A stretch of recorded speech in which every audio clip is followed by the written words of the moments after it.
Bapak Ibu yang dari rumah pada masyarakat yang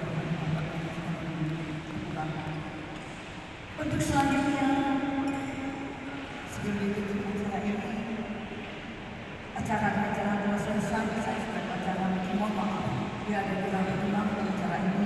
Terima kasih kami ucapkan kepada bapak-bapak, ibu-ibu dan anak-anak sekalian yang telah hadir dalam berdoa kepada Allah.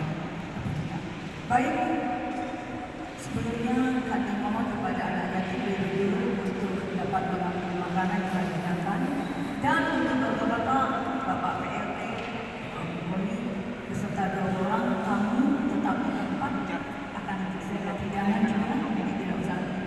Untuk bapak-bapak tamu yang lain silakan, ada 2 jalur untuk menyamai acara hidangan yang telah disediakan. Anak yatim tolong diatur bisa melalui dulu dengan kami silakan dengan